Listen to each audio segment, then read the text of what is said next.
Hi, I'm Nancy Murphy from AIforArtists.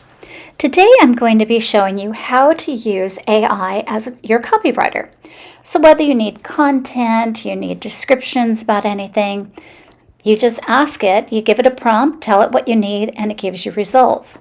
So today I needed to do some copy for my YouTube channel for a video I was posting.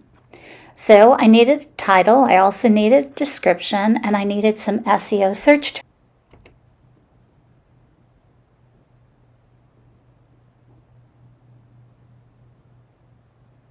So I went ahead and typed in my first prompt. And here are some of the results it gave. So I cut and pasted each result for the different AIs I used into a Word document. So I'm trying AI Grok now to see what kind of result it gives. Now what I did is I posted my video on a private setting but gave the link to AI, told it to review it, do a summary on it, get keyword searches, and the results were in. So I used GenSpark AI. So I went to my document, my Word document, cut and pasted all of it. And then I took it over to, I think I used ChatGPT for the final results. And that's just because I'm used to, I use it the most. So I pasted in, I said, give me the best results out of all of these for the description, keyword searches, etc.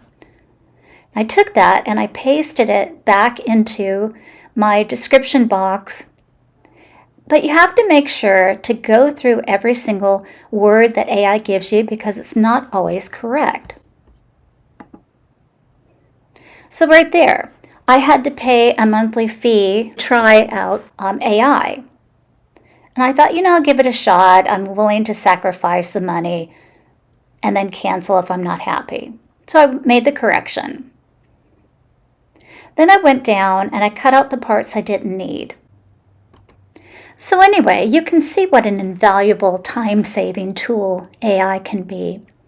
Well, for more tips, head over to my website, yellow.artist.com, and watch more. Remember to like and subscribe.